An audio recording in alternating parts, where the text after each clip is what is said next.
Dalilnya an Abdullah bin Abbas radhiyallahu anhuma, dari Abdullah bin Abbas radhiyallahu anhuma, anna Rasulullah sallallahu alaihi wasallam kana yarfa'u yadayhi 'alal janazati fi awwali takbiratin thumma la ya'ud. Bahwasanya Rasulullah sallallahu alaihi wasallam beliau mengangkat kedua tangannya ketika sholat jenazah pada takbir yang pertama, kemudian beliau tidak mengulanginya. Maksudnya tidak mengulangi mengangkat tangan. Hadis ini pada catatan kakinya dikatakan oleh Syekh Al-Albani rahimahullahu ta'ala dalam kitab Al-Janaiz, rijaluhu thiqat. Perawi-perawinya adalah perawi-perawi yang thiqah. Tapi beda lagi penilaiannya Al-Hafidh Ibnu Hajar Al-Asqalani rahimahullahu ta'ala. Beliau mengatakan wala yasihhu fihi syai'un. Tidak ada yang sahih sedikit pun dalam masalah ini. Tidak ada hadis yang sahih sedikit pun dalam masalah ini, yaitu tidak mengulangi mengangkat tangan pada takbir yang selain takbir yang pertama. Loh, kok beda penilaiannya? Ya biasa. Biasa ilmu agama itu, apalagi yang masalah fikih, masalah hadis itu mesti banyak khilafiyah, banyak perbedaan pendapat. Terus yang diikuti yang siapa? Yang Ibnu Hajar apa yang Syekh Albani? Ya terserah, jenengan ikut siapa. Karena mereka sama-sama berdasarkan ilmu, semua ilmiah. Kenapa Ibnu Hajar Al-Asqalani menghukumi tidak ada yang sahih dalam masalah ini sedikit pun, yaitu tidak mengulang mengangkat tangan? Karena perawi yang menambah, maksudnya ada tambahan lafadz la ya'ud, tidak mengangkat, tidak mengulanginya, itu adalah perawi yang menyelisihi perawi yang lain. Jadi hadisnya syadz. Karena perawi yang lain yang lebih sahih darinya dan lebih banyak darinya, itu tidak ada tambahan la ya'ud, tidak ada tambahan tidak mengulanginya itu tadi. Jadi yang dipermasalahkan itu tambahan lafadz la ya'ud, tidak mengulanginya lagi. Perawi-perawi yang lebih thiqah meriwayatkan hanya sampai pada lafadz fi awwali takbiratin. Kemudian summa la ya'udnya itu enggak ada. Lah kok ini ada perawi yang sebenarnya thiqah juga, tapi ada tambahan la ya'ud. Maka jumhur ulama atau mayoritas ulama menghukumi tambahan tersebut karena menyelisih perawi yang lebih thiqah dan lebih banyak darinya, itu tambahan yang syadz. Syadz itu kalau bahasa gampangnya nyeleneh. Nyeleneh ini berarti kok yang lain enggak ada tambahan, kok ini ada tambahannya. Jadi syadz itu artinya mukhalafatus thiqah ila man huwa aula minhu adadan aw sifatan. Penyelisihan riwayat perawi yang thiqah terhadap perawi yang lebih thiqah darinya dan lebih banyak darinya. Ya seperti itu biasa. Kalau Syekh Albani kenapa menghukumi hadisnya sahih? Karena beliau mengatakan ini bukan syadz, ini bukan nyeleneh, tapi ziyadatus thiqah, tambahan dari orang yang thiqah, tambahan dari perawi yang thiqah. Yang tadi enggak ada tambahan, ini ada tambahan riwayat. Berarti ada tambahan ilmu yang didapat dari orang yang thiqah tersebut. Dan seperti itu biasa terjadi di dalam ilmu hadis. Contoh yang biasa atau contoh yang sering dipakai itu dalam masalah menggerak-gerakkan jari ketika tasyahud. Ya, kan ada yang gerak-gerakkan gini. Gerakannya macam-macam, Pak, karena yang gerakannya pokoknya mau cotok, baca tok yuharikuha, digerak-gerakkan. Ada yang gerak-gerakannya diputar-putar gini, ada yang cepat gini, ada yang pelan, ya, dan sebagainya. Itu juga kenapa mayoritas ulama tidak menganjurkan untuk menggerakkan jari, karena di antara 13 perawi itu yang 12 enggak pakai yuharikuha, cuma berisyarat saja, enggak nyebutkan yuharikuha, menggerak-gerakkannya. Ada seorang perawi yang di situ meriwayatkan pakai tambahan wa yuharikuha, dan beliau menggerak-gerakkannya. Ya, mayoritas ulama menghukumi tambahan satu orang ini yang menyelisih 12 ini syad, ini nyeleneh. Ya, mosok 12 orang enggak meriwayatkan kok ini ada tambahan seperti itu, meskipun dia thiqah. Maka bukan dhaif tapi syad. Syad itu nyeleneh, ya. Maksudnya perawinya bukan perawi yang dhaif, maka dihukumi sebagai hadis yang syad. Kalau Syekh Albani kenapa kok nganjurkan gerak-gerakkan? Juga sebagian ulama, karena ini ziyadatu thiqah, ini tambahan dari orang yang thiqah. Yang 12 mungkin enggak ada tambahan seperti itu. Yang satu orang ini ada ilmu yang merupakan tambahan dari yang tidak ditambahkan oleh perawi yang lain. Ya, ruwet ya. Ilmu hadis itu ruwet. Susah.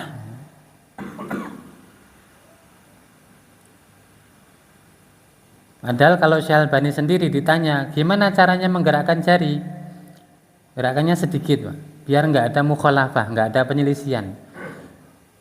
Jenengan berisyarat itu kan mesti seperti ini, Pak. Jenengan ditanya rumahnya fulan mana, mesti gini, mosok gini-gini. Enggak mungkin toh jenengan nunjuk ke rumahnya seseorang, di sana itu loh. Enggak mungkin kan? Atau di sana itu loh. Oh. Lah kok di sana ini gini gimana? Di sana yang mana ini? Nah, kok di sana kok muter-muter? Yang nanya beri isyarat itu ya seperti ini. Sana loh rumahnya. Nah, itu nanti ada gang mentok, belok kanan dikit, rumah nomor 2 misalnya. Tapi gini, maka Syekh Albani ketika ditanya bagaimana cara menggerakkan jari, pelan, sedikit biar enggak ada mukhalafah, enggak ada penyelisihan. Karena yang namanya berisyarat itu ya seperti ini. Ya. Masuk berisyarat gini, ya. Atau diputar-putar seperti ini, enggak mungkin.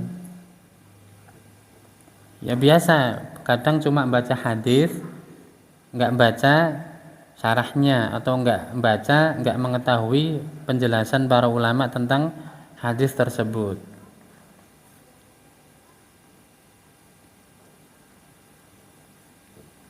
Summa yad'u yadahul yumna ala dhahri kaffihil yusra wa rusghi wasa'id.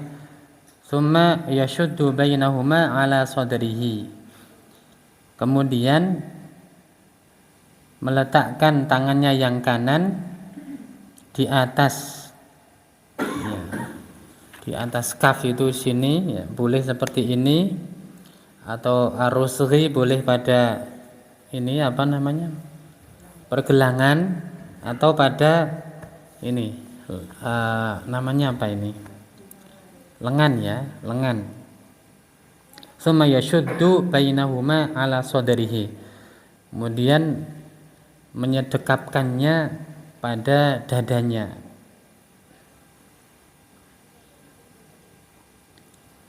Menyedekapkan tangan pada dada ini ya ada pembahasan. Karena ulama dahulu nggak mengenal yang namanya sedekap itu di dada, itu nggak ada. Ulama-ulama dahulu kalau kita baca fatwa mereka, ima di atas pusar, ima di bawah pusar. Ya. Kalau mazhab Maliki nggak sedekap, lepas. Mazhab Maliki.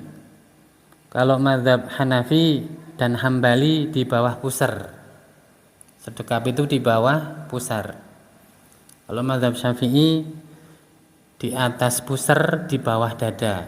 Jadi seperti inilah yang biasa. Kalau di sini nggak ada. Nggak ada. Lah ini hadisnya kan di dada, ala sodrihi, di dada. Terus mosok ngingkari hadis atau hadisnya nggak dipakai padahal hadisnya sahih. Hadis tersebut yang meriwayatkan Imam Ahmad, tapi Imam Ahmad sendiri nggak pakai hadis itu. Hadis yang menyebutkan Rasulullah itu sedekap di dada itu yang meriwayatkan Imam Ahmad, tapi beliau sendiri nggak memakainya. Apa nggak tahu? Ya tahu wong beliau yang meriwayatkan kok. Maka karena beliau yang meriwayatkan, beliau yang lebih tahu akan keadaan hadis tersebut dipakai atau tidak. Karena kebanyakan sahabat-sahabat dahulu yang ada riwayatnya itu prakteknya mereka pokoknya ima di atas pusar, ima di bawah pusar, itu aja. Jadi yang sedekapnya di bawah pusar yo nggak masalah. Bahkan itu jumhur ulama, itu mayoritas ulama sedekap itu di bawah pusar. Kalau kita kan nganggep sedekap di bawah pusar ini malas-malasan sholatnya. Kan kayak orang malas gitu. Ya.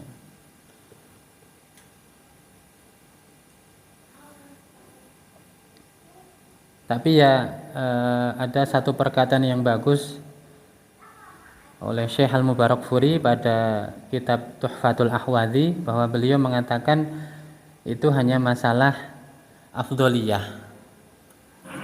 Masalah afdholiyah. Jadi intinya kalau orang sudah sedekap itu sudah melaksanakan sunnah sholat. Mau dia letakkan di atas pusar atau di bawah pusar itu afdholiyah saja.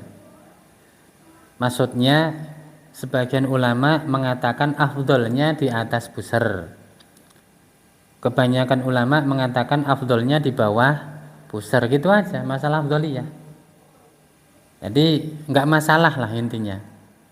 Cuma lebih utama yang mana? Dua-duanya utama. Dua-duanya melaksanakan sunnah. Cuma lebih utama yang mana? Itu aja.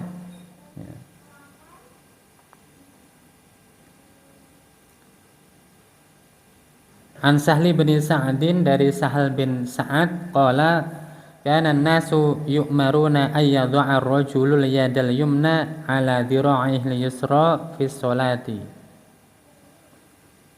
Orang-orang ya ketika itu orang-orang itu adalah para sahabat radhiyallahu ta'ala anhum ajma'in. Yu'maruna, mereka diperintahkan. Siapa yang memerintahkan? Ya Rasulullah. Untuk meletakkan tangan yang kanan di atas tangan kirinya ketika sholat.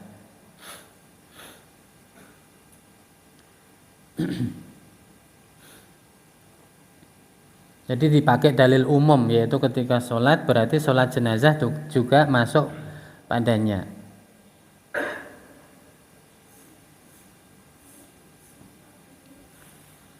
Jadi dari sini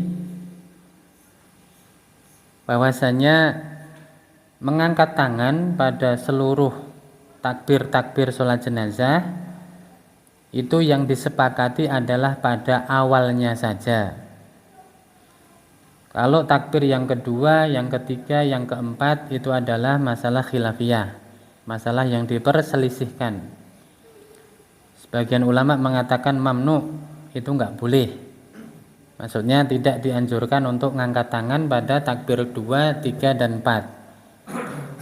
Maka saya pernah sholat jenazah salah seorang istrinya ustadz ya, ustadz senior. Dan di situ ternyata yang sholat jenazah sekian banyak orang itu kompak semua. Kompaknya itu ya saya juga takjub itu, kok bisa ya semasjid ini kompak gitu loh. Kompaknya ngangkat tangannya pada takbir pertama saja. Ya, takbir yang kedua saya mau gini, kok nggak pada ngangkat tangan semua. Nah, nggak jadilah gitu, karena nanti tidak beda bisa ditahdir nanti. Ini beda, ini masalah ini orangnya bener nggak ini ngajinya ini. Ya, daripada seperti itu mau ngangkat gini, oh nggak jadi. Oh berarti di sini ini ya di komunitas ini maksudnya di lingkungan ini mungkin mengikuti ustadznya yang mimpin sholat dan ustadznya ngajarkan bahwa ngangkat tangan itu hanya pada takbir yang pertama saja, yang kedua, yang ketiga, yang keempat tidak ngangkat tangan. Ya, itu saya takjubnya bisa kompak itu loh. Ya. Kan biasa orang itu kan berbeda-beda pendapat kan biasa. Ini kok bisa kompak kan? Semua nggak ada yang ngangkat tangan kecuali pada takbir yang pertama.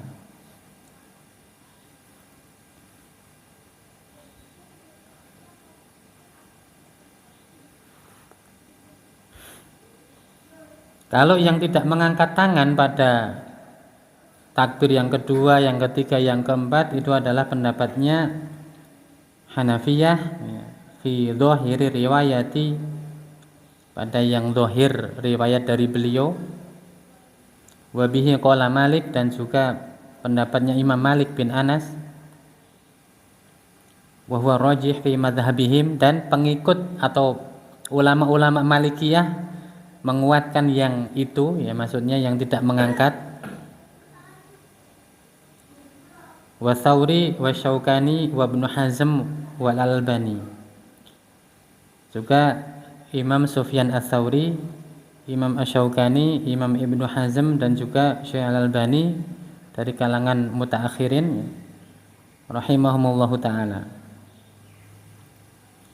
Jadi yang nggak ngangkat tangan pada takbir 2, 3, 4 itu pendapatnya ulama Hanafiyah dan juga Imam Malik, kemudian Sufyan Ats-Tsauri, Ibnu Hazm, Asy-Syaukani, dan Al-Albani.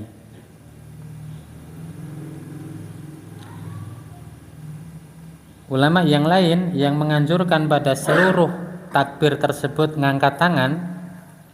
Takbir pertama ngangkat tangan, takbir kedua lagi Allahu Akbar ngangkat tangan, yang ketiga juga, yang keempat juga. Itu adalah mazhabnya ulama Syafi'iyah dan juga Hanabilah. Mereka mengatakan yusannu ayyarfa'a yadayhi fi kulli takbiratin, disunahkan untuk mengangkat kedua tangan pada seluruh takbir sholat jenazah.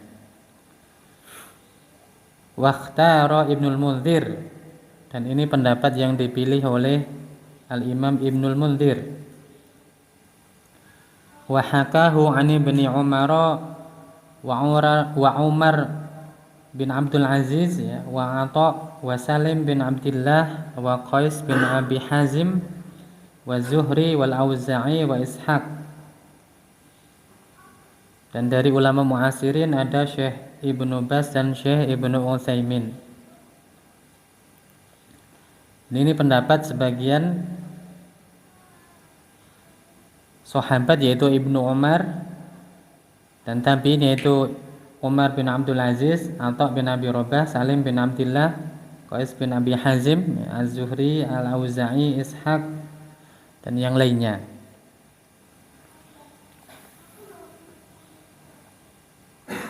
Terus yang benar yang mana?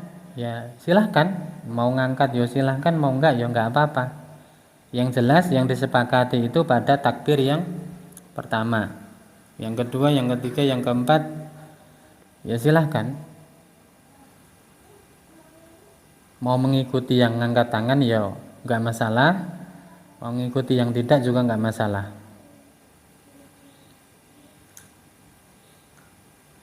Juga ada dalil yang dipakai oleh mayoritas ulama yang mengangkat tangan itu adalah perbuatannya Ibnu Umar.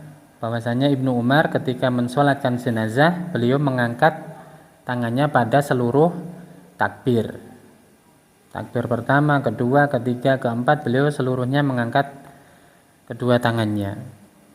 Permasalahan ini mirip seperti permasalahan ngangkat tangan pada sholat Id. Sholat Idul Fitri, Idul Adha. Itu yang ada dalilnya kan pada takbir yang pertama. Terus takbir yang 7, yang 5 itu ngangkat tangan po enggak?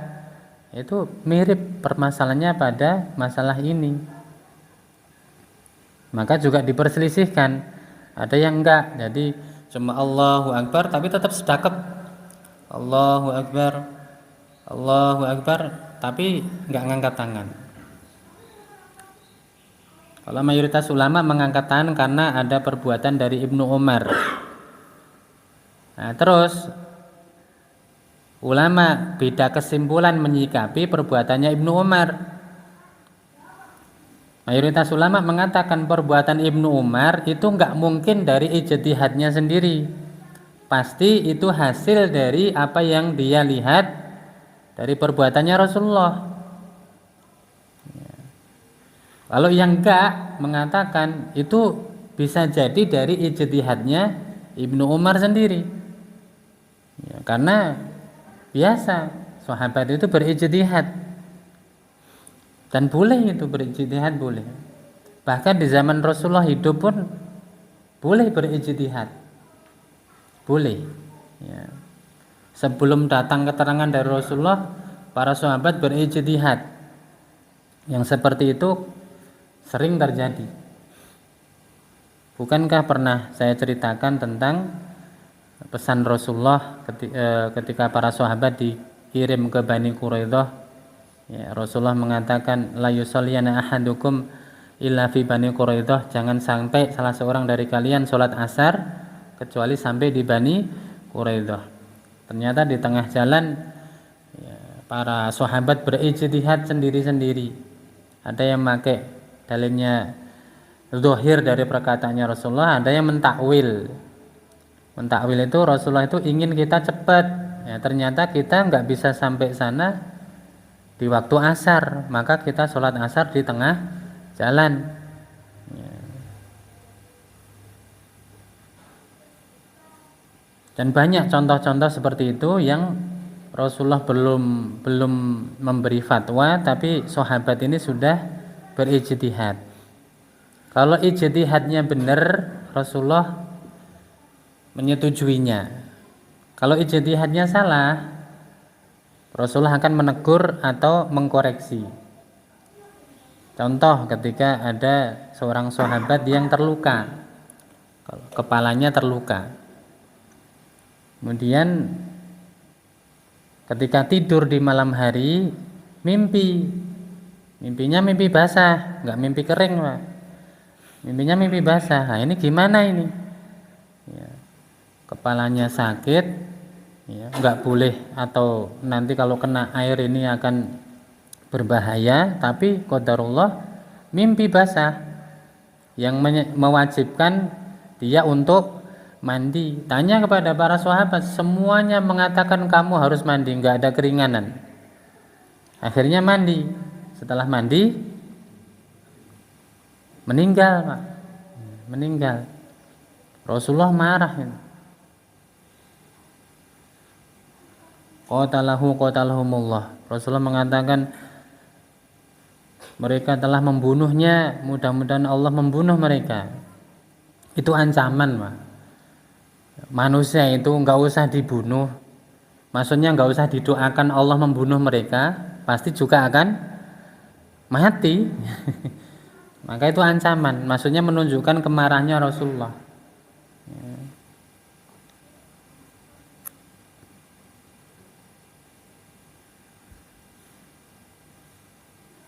Hal syifa'ul ayyi as-su'al. Rasulullah mengatakan, bukankah obat dari kebodohan itu adalah bertanya. Tapi ya Rasulullah marah kepada para sahabat karena sahabat memberi fatwa yang salah, bahkan sampai mencelakai orang.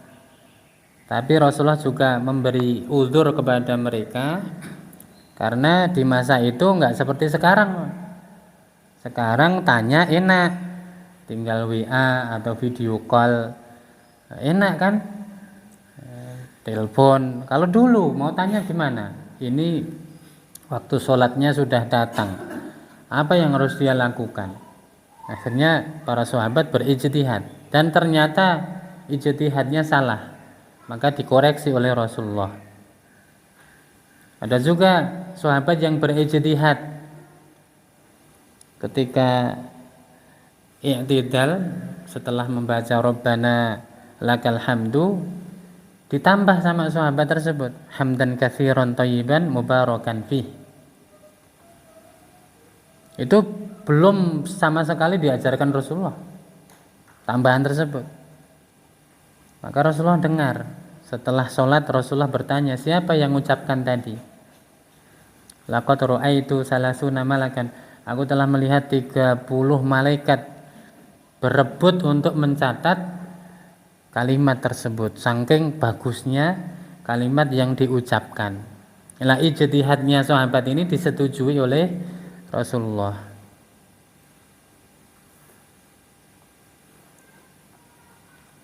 Yaitu jadi sebabnya adalah yang pertama hadis yang dipakai oleh ulama yang mengatakan tidak dianjurkan mengangkat tangan pada takbir yang kedua, yang ketiga, yang keempat itu adalah diperselisihkan. Ada yang mengatakan syad, ada yang mengatakan ziyadatus siqah. Kemudian perbuatan Ibnu Umar yang mengangkat tangan pada seluruh takbir sholat jenazah itu juga ulama berbeda kesimpulan. Apakah itu dari ijtihadnya sendiri atau dari hasil penglihatannya pada perbuatan Rasulullah. Itu jenengan debatnya nggak akan mungkin selesai. Misalnya jenengan mengatakan ya sahabat itu pasti dari Rasulullah, ya belum tentu gitu loh. Kalau itu dari Rasulullah, pasti sahabat yang lain juga akan melakukan, meriwayatkan. Nyatanya nggak ada riwayat selain dari Ibnu Umar. Ya seperti itulah.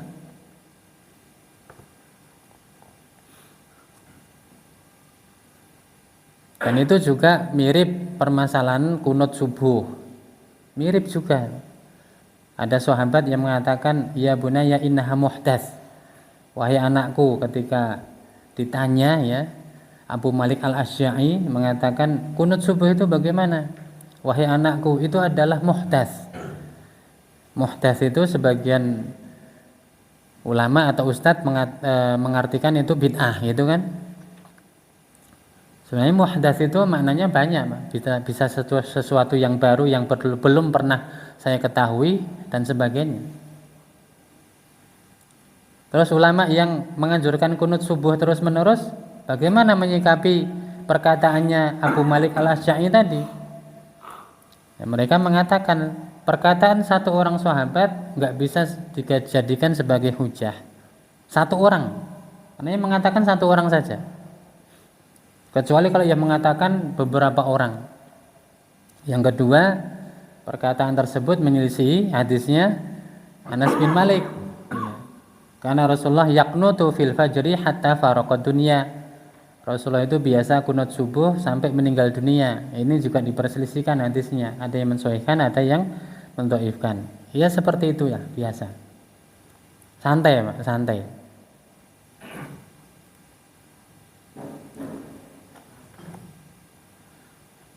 Summa yaqra'u uqaybat takbiratil ula Fatihatal kitabi wa suratan. Kemudian membaca setelah takbiratul ihram surat Al-Fatihah dan juga satu surat yang lain. Ini juga masalah ini. Apakah setelah takbir pertama itu bacanya Al-Fatihah saja atau disunahkan untuk menambahkannya membaca satu surat?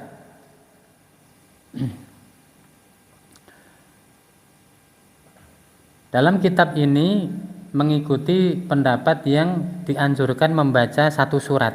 Jadi setelah membaca Al-Fatihah, baca satu surat. Ya, yang pendek-pendek aja lah, jangan panjang-panjang. Nanti panjang-panjang, ini ngopo iki sholat jenazah kok panjang men. An Talhah bin Abdillah bin Aufin qala, dari Talhah bin Abdillah bin Auf, ia berkata, sholaitu khalfa bin Abbasin ala janazatin. Aku sholat di belakangnya Ibnu Abbas, yaitu sholat jenazah. Faqara'a bi Fatihatil Kitabi wa suratin. Lalu beliau membaca surat Al-Fatihah dan satu surat. Wajaharo, dan beliau menjaharkannya, mengeraskan bacaannya. Hatta asma'ana, sampai kami makmumnya itu mendengar bacaan beliau. Falamma faragha akhadtu biyadihi fasa'altuhu. Ketika selesai dari mensolatkan jenazah, aku pegang tangan beliau, lalu aku bertanya. Jadi tanyanya enggak langsung gini, wahai Ibnu Abbas, kenapa kamu baca satu surat dan bacanya jahar? Enggak, tapi pegang tangan, ya. Dan itu adab, ya. Adab bertanya kepada seorang yang alim, karena itu bukan majelis ilmu, itu majelis sholat jenazah kan gitu. Maka tanyanya yo pakai adab, ya. Faqala, maka Ibnu Abbas mengatakan, innama jaharatu lita'lamu annaha sunnatun wa haqqun. Sesungguhnya aku tadi menjaharkan atau mengeraskan bacaanku agar kalian mengetahui bahwasanya itu loh yang sunnah dilakukan pada sholat jenazah, dan itu yang hak, yang benar.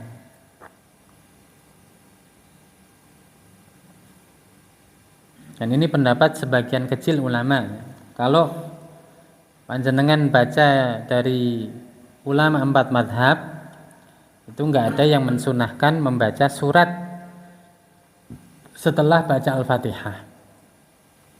Dari 4 madhab, madhab Hanafiyah enggak menganjurkan, Malikiyah juga tidak. Bahkan diperselisihkan apakah baca Al-Fatihah itu sebagai rukun dari sholat jenazah atau tidak. Itu diperselisihkan.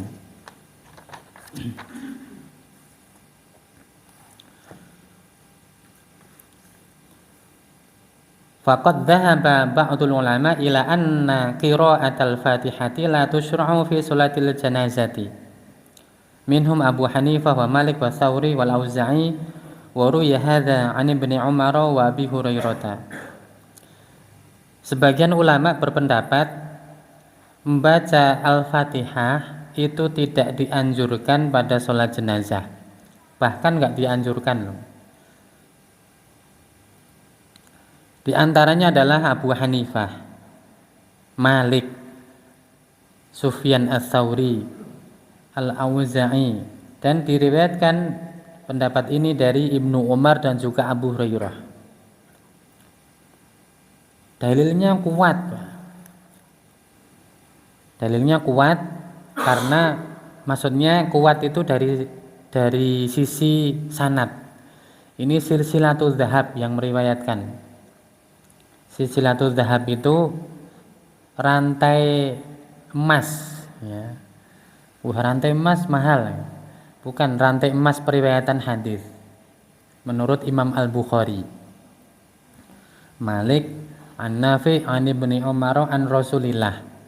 Itu kata Imam Al-Bukhari, sanad yang paling kuat itu adalah dari Imam Malik dari Nafi dari Ibnu Umar dari Rasulullah. Itu yang paling kuat itu, menurut Imam Al-Bukhari. Dalilnya an-Nafi an Ibni Umar kana la yaqra'u fi sholati al-jinazati. Dari Nafi dari Ibnu Umar bahwasanya Ibnu Umar tidak membaca di dalam sholat jenazahnya. Ai la yaqra'u Fatihatal Kitabi wala ghairiha. yaitu tidak membaca surat Al-Fatihah dan juga yang lainnya. Maka sebagian ulama mengatakan setelah takbir yang pertama bukan baca Al-Fatihah, tapi doa, ya, diisi dengan berdoa. Karena inti yang terbesar dari sholat jenazah itu adalah doa, Wa dhahaba Syafi'i wa Ahmad wa Ishaq anna qira'atal Fatihati fi sholatil janazati wajibatun. Wa bihi qala Dzahiriyah wa Syaukani. Imam Syafi'i, Imam Ahmad dan Ishaq bin Ruhawayh mengatakan bahwasanya membaca surat Al-Fatihah pada sholat jenazah itu adalah wajib. Dan juga pendapat mazhab Dzahiriyah dan juga Imam Asy-Syaukani berdasarkan dalil la sholata liman lam yaqra bi Fatihatil kitab. Dalil umum, ya, tidak sah sholat seseorang kecuali dengan membaca surat Al-Fatihah.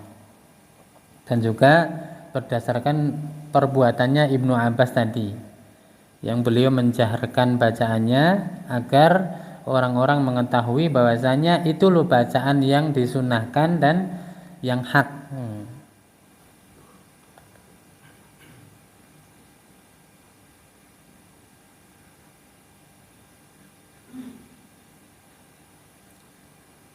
Ada lagi pendapat yang pertengahan, pendapatnya Syekhul Islam Ibnu Taimiyah. Beliau mengatakan baca surat Al-Fatihah ketika sholat jenazah itu hukumnya sunnah. Maksudnya tidak wajib.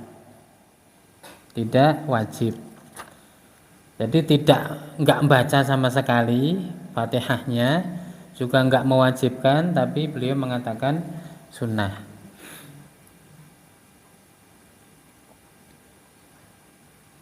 Wa yaqra'u sirran, dan membacanya itu dengan sir. Karena tadi Ibnu Abbas menjaharkan atau mengeraskan bacaannya itu lita'lamu, untuk memberikan pengetahuan kepada kalian. Jadi ada alasannya. Kalau hukum asalnya sholat jenazah itu adalah dibaca dengan sir. Li hadisi Abi Umamah ibni Sahlin, dari hadisnya Abu Umamah bin Sahal, qala, ia berkata, as-sunnatu fi sholati 'alal janazati ayyaqra'a fi takbiratil ula bi ummil qur'ani mukhafatatan thumma yukabbiru thalathan wa taslimu 'indal akhirah. Termasuk sunnah di dalam sholat jenazah adalah membaca setelah takbiratul awal, ya, takbir yang pertama itu surat Al-Fatihah mukhafatatan, yaitu dengan pelan, dengan sir, khafi, ya. Tsumma yukabbiru thalathan, kemudian bertakbir sebanyak 3 kali, wa taslimu 'indal akhirah, dan mengucapkan salam pada yang terakhirnya. Ini nanti juga ada perselisihan yang wajib itu harus 1 salam saja atau harus 2 salam kanan dan kiri.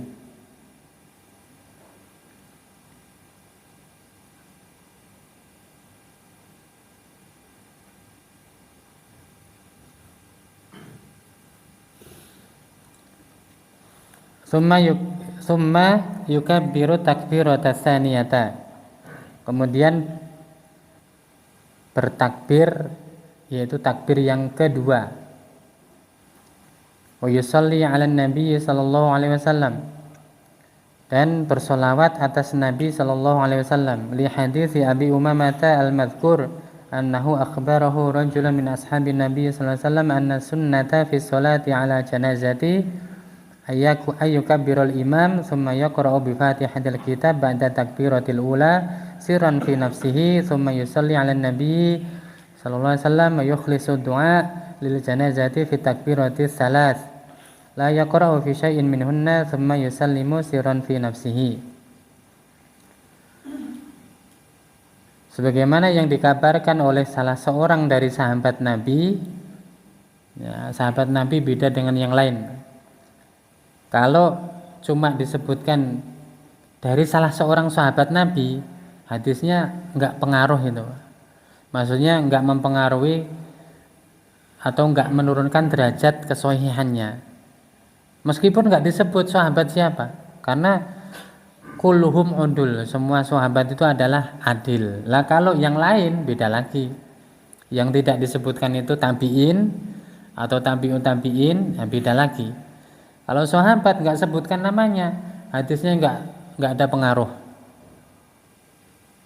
Maka di sini rajulun min ashabin nabiyyi, seorang laki-laki dari para sahabatnya Nabi. Beliau mengatakan bahwasanya termasuk sunnah di dalam salat jenazah adalah bertakbir, kemudian membaca surat Al-Fatihah setelah takbir yang pertama secara sir fi nafsihi, baca untuk dirinya sendiri. Kemudian bersolawat kepada Nabi Sallallahu Alaihi Wasallam dan mengikhlaskan doa untuk jenazah tersebut pada setelah takbir yang ketiga. Dan takbir yang ketiga itu la yaqra'u fi syai'in minhunna. Enggak membaca surat atau enggak baca Fatihah, enggak, tapi doa. Tsumma yusallimu sirran fi nafsihi. Kemudian setelah takbir yang keempat mengucapkan salam. Tsumma ya'ti bi baqiyati takbirati. Kemudian dia mengerjakan sisa takbir, yaitu takbir yang keempat, wa yukhlisu du'a fi halil mayyit, dan mengikhlaskan doa padanya untuk mayit, liqaulihi sallallahu alaihi wasallam idza shallaitum 'alal mayyiti fa akhlisu lahu du'a. Berdasarkan sabda Nabi sallallahu alaihi wasallam, apabila kalian mensolatkan seorang mayit, maka ikhlaskanlah doa kepadanya. Jadi intinya takbir yang pertama, setelah itu membaca Al-Fatihah. Terus baca surat enggak, Pak? Ikut yang mana jenengan? Kalau saya mengikuti 4 madhab yang enggak baca surat satupun setelah Al-Fatihah. Kemudian takbir yang kedua, ngangkat tangan apa enggak? Ngangkat tangan. Kalau saya sendiri juga ngangkat tangan. Ya lihat kondisi. Kalau kondisinya di komunitas yang enggak ngangkat tangan, ya enggak usah lah. Daripada ditahdir, ya, ini keluar dari jamaah ini enggak benar ini fikihnya ini. Misalnya. Jadi kalau di masyarakat saya biasanya ngangkat tangan juga pada takbir yang kedua. Setelah itu baca sholawat, ya. Tapi sholawat ini juga diperselisihkan. Ya. Yang mewajibkan adalah mazhab Syafi'i dan Hambali. Kalau mazhabnya Hanafi dan Maliki jelas kaidah mereka, sholat jenazah itu intinya yang paling besar adalah doa. Enggak baca Fatihah ya enggak apa-apa, enggak baca sholawat ya enggak apa-apa, intinya doa kok. Terus sholawatnya sholawat yang mana? Karena enggak ada dalil sholawat yang disebutkan itu lafadznya bagaimana.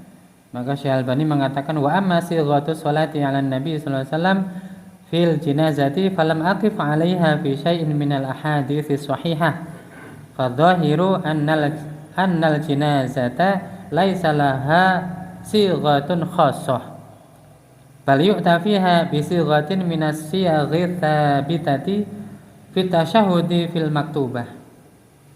Jadi adapun lafadz sholawat atas Nabi pada sholat jenazah, aku tidak mendapatinya sedikit pun dari hadis-hadis yang sahih. Maka zahirnya bahwasanya sholat jenazah itu tidak ada lafadz sholawat yang khusus, akan tetapi ya, telah datang padanya lafadz ya, dari lafadz-lafadz yang sahih yang tetap dari Rasulullah, yaitu seperti pada tasyahud sholat wajib, Ya, Allahumma shalli ala Muhammad wa ala ali Muhammad kama shallaita ala Ibrahim wa ala ali Ibrahim wa barik ala Muhammad wa ala ali Muhammad kama barakta ala Ibrahim wa ala Ibrahim innaka Hamidum Majid. Sempurnanya seperti itu. Kalau misalnya baca Allahumma shalli ala Muhammad wa ala ali Muhammad cukup. Ya, itu saja sudah cukup. Kemudian ya setelah takbir yang ketiga juga berdoa. Setelah takbir yang keempat itu ada pilihan. Setelah takbir yang keempat mau doa lagi ya boleh, langsung salam juga boleh. Langsung salam juga boleh.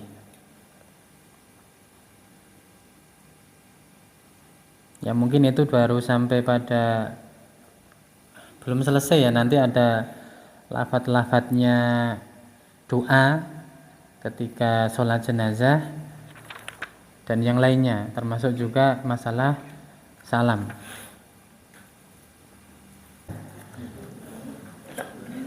Demikian apa yang bisa saya sampaikan. Allahu ta'ala alam bisawab. Wa sallallahu ala nabiyyina Muhammad.